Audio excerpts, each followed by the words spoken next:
Today I'm sharing the top 5 strategic and calculated moves that will dazzle admissions committees and help you secure a spot at your dream law school. Hi, I'm John McCarty, founder of Odyssey Test Prep.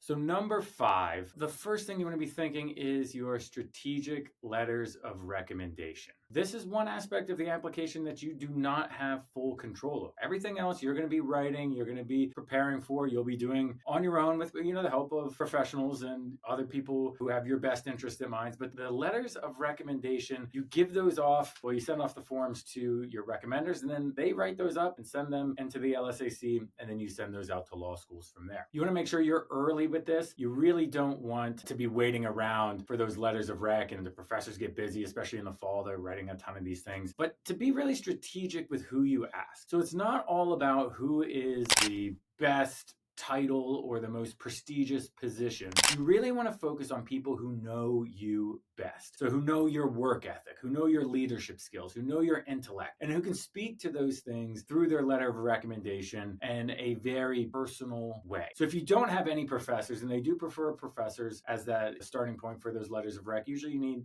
2 to 4 depending on the school that you're applying to. But start to build those relationships. Go to office hours, talk to your professors, stay after class, come early, ask questions, and make sure you crush that class so that you can get that really stellar letter of recommendation from that professor. Number 4 is building a stellar resume. I think the resume is kind of the glue that holds everything else together. So you're telling the story through the various pieces of your application. If they then go and look at your resume, and your resume is a ton of experience in something and other things, your personal statement says you want to go into human rights law, but your resume is all, big law internships or something similar. Those things just don't add up. So you want to tell this cohesive story. If it is human rights law that you want to go into, then intern at human rights law firms or do something in that space that is going to stand out to the admissions committee as being cohesive. All right, this piece matches, this piece matches, this piece matches. I get who this person is. It seems like a story, and you're using that to kind of glue everything else together. Number 3, crafting a compelling personal statement. So the personal statement is your chance to shine. This thing needs to be the best piece of writing you've ever done. The stakes are high, so this is not you sending in your first draft of the first thing that comes to mind. You want to brainstorm what your angle should be, how this is going to play into the bigger aspect of your application as a whole. Again, each piece telling a part of the story, and the personal statement's the biggest part of that story. You get to tell the committee everything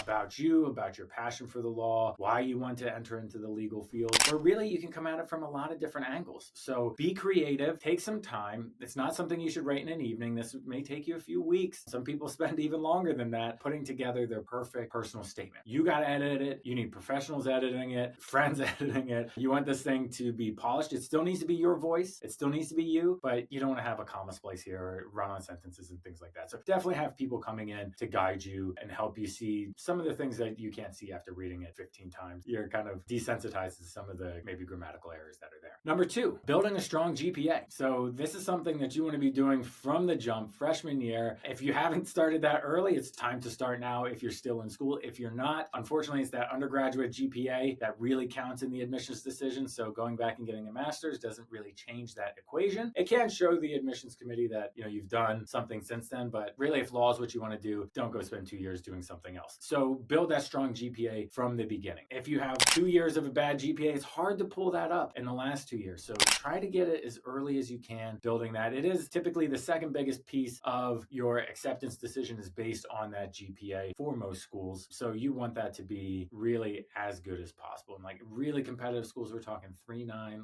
Let's get to that as close to that 4.0 as we can possibly get. Law school is becoming more and more competitive. So you need to have really competitive numbers depending on the schools that you want to go to.